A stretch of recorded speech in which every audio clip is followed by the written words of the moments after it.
ಚಿಕ್ಕಮಗಳೂರಿನ ಶೃಂಗೇರಿ ವಿಧಾನಸಭಾ ಕ್ಷೇತ್ರ ಅಂಚೆ ಮತಗಳ ಮರು ಎಣಿಕೆ ಮುಕ್ತಾಯವಾಗಿದೆ. ಈಗ ಅಂಚೆ ಮತಗಳನ್ನ ಪ್ಯಾಕ್ ಮಾಡಿ ಮತ್ತೆ ಮೂಲ ಸ್ಥಾನದಲ್ಲಿ ಇಡಲಾಗಿದೆ. ಅಂಚೆ ಮತಗಳ ಮರು ಎಣಿಕೆಯಲ್ಲಿ ಕಾಂಗ್ರೆಸ್ ಶಾಸಕ ರಾಜೇಗೌಡರಿಗೆ ಶಾಕ್ ಎದುರಾಯಿತು. ರಾಜೇಗೌಡರು ಪಡೆದ ಮತಗಳಲ್ಲಿ ಈಗ 255 ಮತಗಳು ವ್ಯತ್ಯಾಸವಾಗಿದೆ. ಈ ಬಗ್ಗೆ ಮಾತನಾಡಿದ ಚುನಾವಣಾಧಿಕಾರಿ ಗೌರವ್ ಕುಮಾರ್, ಹೈಕೋರ್ಟ್ನ ತೀರ್ಪಿನ ಪ್ರಕಾರ ನಾವು ಈಗಾಗಲೇ ಮರು ಎಣಿಕೆ ಮಾಡಿದ್ದೇವೆ ಅಂತ ಹೇಳಿದ್ದಾರೆ. ಇನ್ನು ರಾಜೇಗೌಡ ಮಾತನಾಡಿ ವೋಟ್ ಟ್ಯಾಂಪರಿಂಗ್ ಮಾಡಿದ್ದಾರೆ ಅಂತ ಆರೋಪಿಸಿದ್ದಾರೆ. ಇತ್ತ ಬಿಜೆಪಿ ಅಭ್ಯರ್ಥಿ ಜೀವರಾಜ್ ಮಾತನಾಡಿ ಸೋಲಾದಾಗ ಟ್ಯಾಂಪರಿಂಗ್ ಆಗಿದೆ ಅನ್ನೋದು, ಗೆದ್ದಾಗ ಜನಾಭಿಪ್ರಾಯ ಅನ್ನೋದು ಕಾಂಗ್ರೆಸ್ನ ಚಾಳಿ ಅಂತ ಹೇಳಿದ್ದಾರೆ. ಹೈಕೋರ್ಟು 6ನೇ ಏಪ್ರಿಲ್ 2026ರಲ್ಲಿ ಒಂದು ತೀರ್ಪನ್ನು ಕೊಡುತ್ತೆ. ಆ ತೀರ್ಪಿನ ಪ್ರಕಾರ ನಮಗೆ ರಿವೆರಿಫಿಕೇಶನ್ ಮತ್ತು ರೀಕೌಂಟಿಂಗ್ ಅನ್ನು ಆದೇಶ ಮಾಡುತ್ತೆ. ಆ ಆದೇಶದಂತೆ ರಿವೆರಿಫಿಕೇಶನ್ ಹಾಗೂ ರೀಕೌಂಟಿಂಗ್ ಅನ್ನು ನಾವು ಮಾಡಿದ್ದೀವಿ. ಸಂಪೂರ್ಣ ಹೈಕೋರ್ಟ್ನ ಆದೇಶದಂತೆ ನಮಗೆ ತೀರ್ಪನ್ನು ಘೋಷಣೆ ಮಾಡುವಂಥದ್ದು ನಮಗೆ ಹೈಕೋರ್ಟ್ನ ಆದೇಶದಲ್ಲಿ ಹೇಳಿರಲಿಲ್ಲ. ಹಾಗಾಗಿ ನಾವು ಕೇವಲ ಪೋಸ್ಟಲ್ ಬ್ಯಾಲೆಟ್ ಅಲ್ಲಿ ಹೈಕೋರ್ಟ್ನ ಆದೇಶದಲ್ಲಿದ್ದಂಥದ್ದು EVM ಮತಗಳ ಬಗ್ಗೆ ಏನು ಹೇಳಿರಲಿಲ್ಲ, ಬರೀ ಅಂಚೆ ಮತಗಳ ಬಗ್ಗೆ ಮಾತ್ರ ಹೇಳಿದ್ದು. ಅಂಚೆ ಮತಗಳನ್ನು ಸುಮಾರು 279 ಅಂತ ಹೈಕೋರ್ಟ್ ಹೇಳಿತ್ತು. ಆ 279 ಅಂಚೆ ಮತಗಳನ್ನು ಮರುಪರಿಶೀಲನೆ ಮಾಡಿ ಬಾಕಿ ಉಳಿದಂತಹ ಅಂಚೆ ಮತಗಳನ್ನು ಮತಪತ್ರಗಳನ್ನು ಮರು ಎಣಿಕೆ ಮಾಡಿ ಅಂತ ಹೈಕೋರ್ಟ್ ಹೇಳಿತ್ತು. ಸೊ ಅದರಂತೆ ಇವತ್ತು ಸಂಪೂರ್ಣ ಪ್ರಕ್ರಿಯೆ ಇವತ್ತು ಮುಗಿಸಿದ್ವಿ. ಹೈಕೋರ್ಟು ಈ ಅಂಚೆ ಮತಗಳ ಮರು ಎಣಿಕೆಯಲ್ಲಿ ಬಿಜೆಪಿಯ DN ಜೀವರಾಜ್ ಗೆಲುವು ಹಿನ್ನೆಲೆಯಲ್ಲಿ ದೊಡ್ಡಬಳ್ಳಾಪುರದಲ್ಲಿ ಕೇಂದ್ರ ಸಚಿವೆ ಶೋಭಾ ಕರಂದ್ಲಾಜೆ ಮಾತನಾಡಿದ್ರು. ಕಾಂಗ್ರೆಸ್ಗೆ 135 ಸೀಟು ಹೇಗೆ ಬಂದಿದೆ ಅಂತ ಎಲ್ಲರಿಗೂ ಗೊತ್ತಿದೆ. 135 ಸೀಟ್ಗಳನ್ನ ಇದೇ ತರ ಫ್ರಾಡ್ ಮಾಡಿ ಮತಗಳತನ ಮಾಡಿ ಗೆದ್ದಿದ್ದೀರಾ, ನಿಮ್ಮ ಯೋಗ್ಯತೆ ಏನು ಅಂತ ರಾಜ್ಯದ ಜನತೆಗೆ ಗೊತ್ತಿದೆ ಅಂತ ಕಿಡಿಕಾರಿದ್ರು. ಇನ್ನು ಬಿಜೆಪಿ ರಾಜ್ಯಾಧ್ಯಕ್ಷ ವಿಜೇಂದ್ರ ಕೂಡ ಮಾತಾಡಿದ್ದಾರೆ. ಕಾಂಗ್ರೆಸ್ ಕಳೆದ ಬಾರಿ ಚುನಾವಣೆಯಲ್ಲಿ 135 ಸೀಟ್ ಹೇಗೆ ಗೆದ್ದಿದೆ ಅನ್ನುವಂಥದ್ದು ಇವತ್ತು ಹೊರಬಂದಿದೆ. 135 ಸೀಟನ್ನ ಇದೇ ತರ ಮಾಡಿ ಫ್ರಾಡ್ ಮಾಡಿ ಮತಗಳ್ಳತನ ಮಾಡಿ ಗೆದ್ದಿದ್ಯಾ, ಈ ಡೌಟ್ ಇವತ್ತು ರಾಜ್ಯದ ಜನಕ್ಕೆ ಬಂದಿದೆ. EVM ಬಗ್ಗೆ ಮಾತಾಡುವಂತ ಕಾಂಗ್ರೆಸ್ಗೆ ಯಾವ ನೈತಿಕ ಹಕ್ಕಿದೆ? EVM ಕರೆಕ್ಟ್ ಆಗೇ ಇತ್ತು, ಆದ್ರೆ ಯಾವುದು ಬ್ಯಾಲೆಟ್ ಅಲ್ಲಿ ವೋಟ್ ಬಂದಿತ್ತು ಆ ಬ್ಯಾಲೆಟ್ ಅನ್ನ ಕಳ್ತನ ಮಾಡುವಂತದನ್ನ ಕಾಂಗ್ರೆಸ್ ಮಾಡಿದೆ. ಅಂದ್ರೆ ಎಂತ ಕೈಚಳಕ ಮಾಡಿರ್ಬೋದು ಅವರು ಚುನಾವಣೆಯಲ್ಲಿ.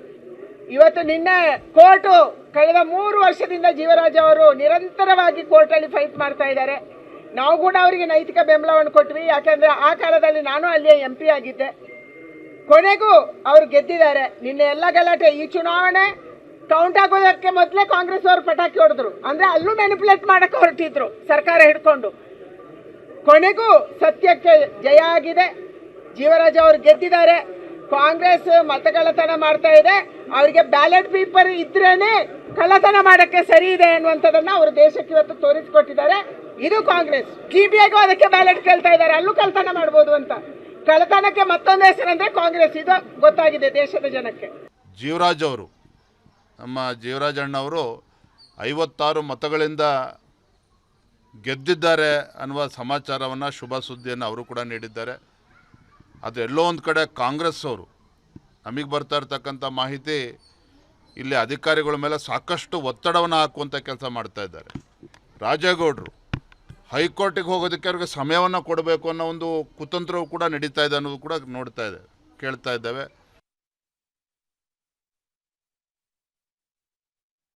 ಚಿತ್ರದುರ್ಗದಲ್ಲಿ ಮಾಜಿ CM BSY ಅಭಿಮಾನೋತ್ಸವ ನಡೆಯಲಿದೆ. ಈ ಹಿನ್ನೆಲೆಯಲ್ಲಿ ಕಾರ್ಯಕ್ರಮ ಸ್ಥಳಕ್ಕೆ ಸಂಸದ BY ರಾಘವೇಂದ್ರ ಭೇಟಿ ನೀಡಿ ವೇದಿಕೆ ನಿರ್ಮಾಣ ಕಾರ್ಯವನ್ನ ವೀಕ್ಷಿಸಿದ್ದಾರೆ.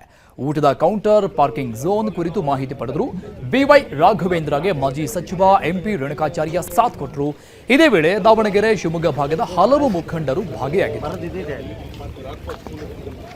ಈ ಒಳಗೆ ಬಂದ್ಕೊಂಡ್ರೆ ಬಸ್ ಧೂಳು ಎಬ್ಸ್ತು ಅಂದ್ರೆ ನಿಮ್ಮ ಊಟ ತಿಂಡಿನೂ ಧೂಳು ಆಗ್ಬಿಡುತ್ತೆ. ಒಳಗೆ ಬೇಡ ಬಸ್. ಈ ಪ್ರಿಮಿಸಸ್ ಯಾವುದೂ ಇಲ್ಲ, ಈ ಪ್ರಿಮಿಸಸ್ ಕಾರ್ಗಳೆಲ್ಲ ಇಲ್ಲಿ VIP ಕಾರ್ಯಕರ್ತರು ರಸ್ತೆಯಲ್ಲಿ ಇನ್ನೊಂದು 3-4 ಚೇರ್ ಅರೇಂಜ್ ಮಾಡೋದು, ಇನ್ನೊಂದು 3-4 ಚೇರ್ ಅರೇಂಜ್ ಮಾಡೋದು.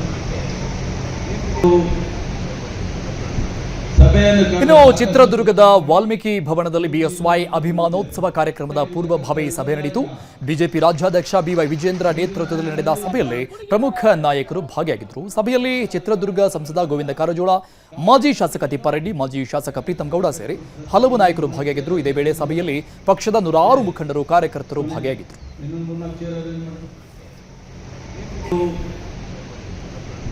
ಸಭೆಯನ್ನು ಕರೆದು ಸಾಕಷ್ಟು ಚರ್ಚೆ ಮಾಡಿ ಒಂದು ತೀರ್ಮಾನಕ್ಕೆ ಬಂದಿದ್ದೇವೆ. 5 ರಾಜ್ಯಗಳು ಹಾಗೂ ಕರ್ನಾಟಕದ 2 ಉಪಚುನಾವಣೆಗಳ ಮತ ಎಣಿಕೆ ನಾಳೆ ನಡೆಯಲಿದೆ. ಈ ಚುನಾವಣಾ ಫಲಿತಾಂಶದ ನೇರ ಪ್ರಸಾರ ನಾಳೆ ಬೆಳಗ್ಗೆ 7 ಗಂಟೆಯಿಂದ ನಿಮ್ಮ ನ್ಯೂಸ್ 18 ಕನ್ನಡದಲ್ಲಿ ಪ್ರಸಾರವಾಗಲಿದೆ. ನಿಖರ ಸ್ಪಷ್ಟ ಫಲಿತಾಂಶಕ್ಕೆ ನ್ಯೂಸ್ 18 ಕನ್ನಡವನ್ನ ವೀಕ್ಷಿಸಿ.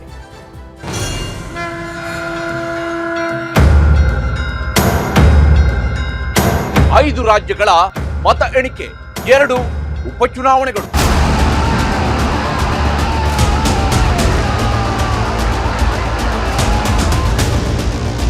ವೇಗವಾಗಿ ರಿಸಲ್ಟ್ ಕೊಡಬೇಕು ಅಂತ ತಪ್ಪ ಟ್ರೆಂಡಿಂಗ್ ತೋರಿಸಲ್ಲ. ಎಲ್ಲ ಕೌಂಟಿಂಗ್ ಸೆಂಟರ್ಗಳಲ್ಲೂ ವರದಿಗಾರರಿರುವ ಕನ್ನಡದ ಏಕೈಕ ನ್ಯೂಸ್ ಚಾನಲ್. ಬೇರೆಯವರನ್ನ ಫಾಲೋ ಮಾಡಲ್ಲ. ನಮ್ಮದೇ ನಿಖರ ಮತ ಎಣಿಕೆ ಸುದ್ದಿ. ಪಕ್ಕಾ ಫಲಿತಾಂಶ ಅತಿ ದೊಡ್ಡ ನ್ಯೂಸ್ ನೆಟ್ವರ್ಕ್ ಬಿಟ್ಟು ಇನ್ನೆಲ್ಲಿ ಸಾಧ್ಯ? ಎಲೆಕ್ಷನ್ ರಿಸಲ್ಟ್ಗೆ ಅತ್ಯಂತ ವಿಶ್ವಾಸಾರ್ಹ ಚಾನಲ್ ನ್ಯೂಸ್ 18 ಕನ್ನಡ.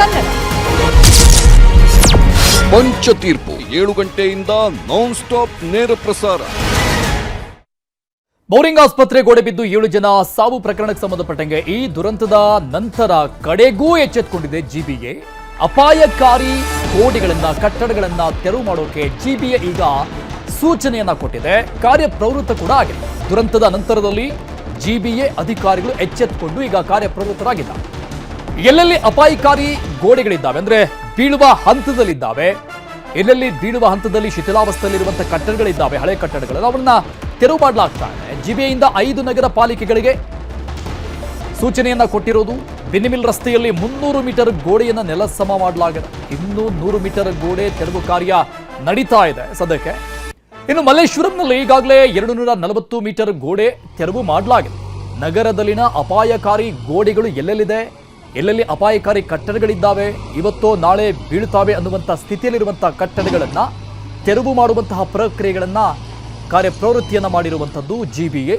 ಮೊನ್ನೆ ಬೌರಿಂಗ್ ಆಸ್ಪತ್ರೆಯ ಹೊರಭಾಗದಲ್ಲಿರುವಂಥ ಕಟ್ಟಡ ಬಿದ್ದು, ಗೋಡೆ ಬಿದ್ದು ದುರ್ಮರಣ ಹೊಂದಿದಂತಹ 7 ಜನರ ಪ್ರಕರಣದ ನಂತರದಲ್ಲಿ ಈ ಕ್ರಮ ಈಗ. ಉಡುಪಿಯ ಸ್ವರ್ಣ ನದಿ ಪಾತ್ರದಲ್ಲಿ ಮಣ್ಣಿನ ಸವಕಳಿ ನಡೀತಾ ಇದೆ. ನದಿ ಕೊರೆತದಿಂದ ಅಪಾಯದ ಎಚ್ಚರಿಕೆ ಎದುರಿಸ್ತಾ ಇದ್ದಾರೆ ಅಲ್ಲಿನ ಜನರು. ನಾಗರಜಿಡ್ಡ ಭಾಗದ ಜನರಿಗೆ ಇದರಿಂದ ಆತಂಕ ತಲೆದೂರಿರುವುದು. ಸ್ವರ್ಣ ನದಿ ಪಾತ್ರದಲ್ಲಿ ಮಣ್ಣಿನ ಸವಕಳಿ ಆಗ್ತಾ ಇದೆ. ಈ ನದಿ ಕೊರೆತದಿಂದ ಅಪಾಯದ ಎಚ್ಚರಿಕೆ ಜನರಿಗೆ. ನಾಗರಜಿಡ್ಡ ಭಾಗದ ಜನರಿಗೆ ಇದರಿಂದ ಆತಂಕ ಜಾಸ್ತಿ ಆಗ್ತಾ ಇದೆ ದಿನೇ ದಿನೇ. ಬ್ರಹ್ಮಾವರದ ಉಪ್ಪೂರು ಗ್ರಾಮದ ನಾಗರಜಿಡ್ಡ ಉಪ್ಪು ನೀರು ತಡೆಗೆ ಹಾಕಿರುವಂತಹ ಅಣೆಕಟ್ಟೆ ಅರ್ಧಕ್ಕೆ ನಿಂತುಕೊಂಡಿದೆ. ಕಾಮಗಾರಿ, ಅಣೆಕಟ್ಟೆ ಕಾಮಗಾರಿ ಅರ್ಧಂಬರ್ಧ ಆಗಿದೆ. ಅಣೆಕಟ್ಟೆಯಿಂದ ಹೆಚ್ಚಿದ ನೀರಿನ ಒತ್ತಡ ನದಿ ಪಾತ್ರದ ರಸ್ತೆಗಳಲ್ಲಿ ಭೀಕರ ಕುಸಿತಕ್ಕೆ ಕಾರಣ ಆಗ್ತಾ ಇದೆ. ಮಳೆಗಾಲಕ್ಕೆ ರಸ್ತೆ ಸಂಪರ್ಕ ಕಡಿತದ ಭೀತಿ ಕೂಡ ಇದೆ. ಅತಿ ಹೆಚ್ಚಿನ ನೀರು ಹೊರಗೆ ಬಂದ್ರೆ ಆ ಸೇತುವೆ ಮೇಲ್ಭಾಗದಿಂದ, ಯಾಕಂದ್ರೆ ಅದು ಸೇತುವೆ ಇನ್ನೂ ಪರಿಪೂರ್ಣವಾಗಿ ರೆಡಿ ಆಗಿಲ್ಲ. ಅಕ್ಕಪಕ್ಕದ ರಸ್ತೆಗಳಲ್ಲಿ ಅಕ್ಕಪಕ್ಕ ಇರುವಂತಹ ಜನನಿಬಿಡ ಪ್ರದೇಶಕ್ಕೆ ಆ ನೀರು ಹೋಗುವಂತ ಸಾಧ್ಯತೆ ಇದೆ. ಅಣೆಕಟ್ಟೆಯಿಂದ ಹೆಚ್ಚಿದ ನೀರಿನ ಒತ್ತಡ ಆ ಕಡೆ ಈ ಕಡೆ ಹರಿಯುವಂತ ಸಾಧ್ಯತೆ ಇದೆ. ನದಿ ಪಾತ್ರದ ರಸ್ತೆಗಳಲ್ಲಿ ಭೀಕರ ಕುಸಿತ ಆಗಿರುವುದು. ಈಗಾಗಲೇ ಕುಸಿದು ನೀರು ಪಾಲಾಗಿದೆ ಕಾಂಕ್ರೀಟ್ನ ರಸ್ತೆ. ಅದರ ಎಫೆಕ್ಟ್ ತಟ್ತಾ ಇದೆ ಈಗಾಗಲೇ. ಈ ಬಾರಿ ಉಪ್ಪು ನೀರಿನ ಸಮಸ್ಯೆಯ ಜೊತೆಗೆ ನೆರೆ ಬರುವಂತಹ ಆತಂಕ ಕೂಡ ಇಲ್ಲಿನ ಜನತೆ ಎದುರಿಸ್ತಾ ಇದ್ದಾರೆ. ನೋಡಿದು ಪರಿಸ್ಥಿತಿ ಹೀಗಿದೆ. ಅರ್ಧಂಬರ್ಧ ಆಗಿರುವಂತಹ ಕಾಮಗಾರಿ, ಅಟ್ಲೀಸ್ಟ್ ಇದು ಪೂರ್ಣ ಪ್ರಮಾಣದಲ್ಲಿ ಆಗಿದ್ರೆ ಈ ಸಮಸ್ಯೆಯನ್ನು ಈ ಭಾಗದ ಜನತೆ ಎದುರಿಸ್ತಾ ಇರಲಿಲ್ಲ ಈ ಹಂತದಲ್ಲಿ. ಇನ್ನೇನು ಕೆಲವೇ ದಿನಗಳಲ್ಲಿ ಮಳೆಗಾಲ ಆರಂಭ ಆಗುತ್ತೆ, ಅಲ್ಲಿನ ನೀರಿನ ಹರಿವು ಜಾಸ್ತಿ ಆಗುತ್ತೆ. ಸೊ ಈಗ ಅಡ್ಡಲಾಗಿ ಕಟ್ಟಿರುವಂತಹ ಅರ್ಧಂಬರ್ಧ ಅಣೆಕಟ್ಟೆಗೆ ಆ ನೀರಿನ ಒತ್ತಡ ಜಾಸ್ತಿ ಆಗಿ ಅಕ್ಕಪಕ್ಕದ ರಸ್ತೆಗಳಿಗೆ ನೀರು ನುಗ್ಗುತ್ತೆ, ಜನನಿಬಿಡ ಪ್ರದೇಶದಲ್ಲಿ ನೀರು ತುಂಬಿಕೊಳ್ಳುತ್ತೆ. 1 ವರ್ಷದ ಹಿಂದೆ ಇಲ್ಲಿ ಡ್ಯಾಮ್ ಮಾಡ್ಲಿಕ್ಕೆ ಸ್ಟಾರ್ಟ್ ಮಾಡಿದ್ರು. ಆ ಡ್ಯಾಮಿಗೆ ಮಣ್ಣು ಹಾಕಿದ್ರು. ಆ ಮಣ್ಣನ್ನು ಸಮರ್ಪಕವಾಗಿ ತೆಗೆಯದ ಪರಿಣಾಮವಾಗಿ ಒಂದು ಸೈಡಲ್ಲಿ ನದಿ ದಂಡೆ ಹಾಗೂ ರಸ್ತೆ ಕುಸಿಯಿತು. ನಮ್ಮ ನಾಗರಜಿಡ್ಡ ಬದಿಯಲ್ಲಿ 20 ಮರಗಳು ಹಾನಿಗೀಡಾಯಿತು, ನದಿಗೆ ಆಹುತಿ ಆಯಿತು. ಆದ್ರಿಂದ ಇಲ್ಲಿ ನಡ್ಕೊಂಡು ಹೋಗ್ಲಿಕ್ಕೂ ಹೆದರಿಕೆ ಆಗ್ತದೆ. ಮುಂದಿನ ದಿನಗಳಲ್ಲಿ ಇದಕ್ಕೆ ಜಿಲ್ಲಾಡಳಿತ ಒಂದು ಸಮರ್ಪಕವಾದಂತ ವ್ಯವಸ್ಥೆಯನ್ನು ಕಲ್ಪಿಸಿಕೊಟ್ಟು ನದಿ ದಂಡೆಯನ್ನು ರಚಿಸಿ ರಸ್ತೆಯನ್ನು ನಮ್ಗೆ ಮಾಡಿಕೊಡ್ಬೇಕಾಗಿ ವಿನಂತಿಸ್ತೇವೆ. ಮಳೆಗಾಲದಲ್ಲಿ ಸ್ಟಾಪ್ ಮಾಡಿದ್ರು. ಅಲ್ಲಿ ಏನು ಡ್ಯಾಮ್ ಕಟ್ಲಿಕ್ಕೆ ಅಲ್ಲೇನು ಮಣ್ಣು ಹಾಕಿದ್ರು, ಸರೌಂಡೆಡ್ ಮಣ್ಣು ಹಾಕಿದ್ರು ನೋಡಿ. ಅದು ಮಳೆಗಾಲದಲ್ಲಿ ಅರ್ಧಂಬರ್ಧ ತೆಗ್ದು ಉಳ್ದದ ಅಲ್ಲೇ ಉಂಟು. ಅದು ಬೇಸ್ ಏನು ಮಣ್ಣು ಕೊಟ್ಟಿದ್ದಾರೆ ಅದು ಅಲ್ಲೇ ಉಂಟು, ಅದು ಫುಲ್ ತೆಗಿಲಿಲ್ಲ. ಸೊ ಅದ್ರ ರಿಸಲ್ಟ್ ಎಂತ ಅಂದ್ರೆ ನೀರು ಸರಾಗವಾಗಿ ಹೋಗ್ಲಿಕ್ಕೆ ಆಗುದಿಲ್ಲ. ಸೊ ಅದ್ರ ರಭಸ ಏನುಂಟು ಈ ಸೈಡ್ ಅಲ್ಲಿ ಅದು ಎಫೆಕ್ಟ್ ಆಗ್ತಾ ಉಂಟು. ಇದರಿಂದ ಏನು ಮಣ್ಣೆಲ್ಲ ಕೊರೆದು ಎಲ್ಲ ಹೋಗ್ತಾ ಉಂಟು. ಸೊ ಎಲ್ಲ ಮರಗಳು ಆಲ್ಮೋಸ್ಟ್ 20 ಮರಗಳು ಬಿದ್ದೋಗಿವೆ. ಸೊ ಇನ್ನು ಒಂದು ಬೀಳ್ತಾ ಉಂಟು. ಎಲ್ಲ ಬೇರೆಲ್ಲ ಮೇಲ್ ಬಂದಿದೆ. ಈ ರೋಡ್ ಫುಲ್ ಹೋದ್ರೆ ಒಂದು 50 ಮನೆಗಳಿದೆ ಇಲ್ಲಿ.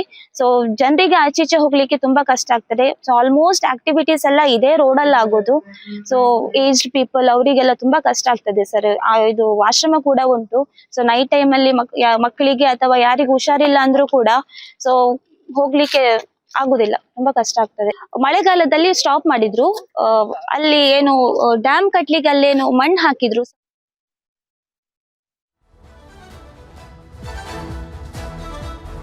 ಇದ್ದಾರೆ ತಂದು ಹಾಕಿರುವಂತಹ ಗುಡ್ಡೆ ರೀತಿಯಾಗಿ ನಿಮಗೆ ಅಲ್ಲಿ ಮಣ್ಣಿನ ಕಾಣಿಸ್ತಾ ಇದೆ. ಅದನ್ನ ಕಾಮಗಾರಿಗಾಗಿ ತಂದು ಹಾಕಿರೋದು. ಬಟ್ ಕಾಮಗಾರಿ ಅರ್ಧಂಬರ್ಧ ಆಗಿದೆ. ಅಟ್ಲೀಸ್ಟ್ ಆ ಮಣ್ಣನ್ನಾದ್ರೂ ತೆರವುಗೊಳಿಸಿದ್ರೆ ನೀರು ಸರಾಗವಾಗಿ ಹರಿದು ಹೋಗ್ತಾ ಇತ್ತು. ಒಂದು ಕಡೆ ಕಾಮಗಾರಿನೂ ಮಾಡಲಿಲ್ಲ, ಮತ್ತೊಂದು ಕಡೆ ತಂದು ಹಾಕಿರುವಂತಹ ಲೋಡ್ಗಟ್ಟಲೆ ಮಣ್ಣು ಕೂಡ ಅಡ್ಡಕ್ಕೆ ಹಾಕಿರೋದು ನೀರೀಗ ಸರಾಗವಾಗಿ ಹರಿದು ಹೋಗೋದನ್ನ ಅಡ್ಡ ಹಾಕದಂತ ರೀತಿಯಲ್ಲಿದೆ. ಸೊ ಇಲ್ಲಿಂದ ನೀರು ರಭಸವಾಗಿ ಹರಿದುಕೊಂಡು ಬಂದಾಗ ಗುಡ್ಡಕ್ಕೆ ಅಂದ್ರೆ ಕೃತಕವಾಗಿ ಇವರು ನಿರ್ಮಾಣ ಮಾಡಿರುವಂಥದ್ದು, ಅಲ್ಲಿಂದ ನೀರು ಜನನಿಬಿಡ ಜಾಗಕ್ಕೆ ಬರುತ್ತೆ ಅಂತ ಅವರ ಆರೋಪ.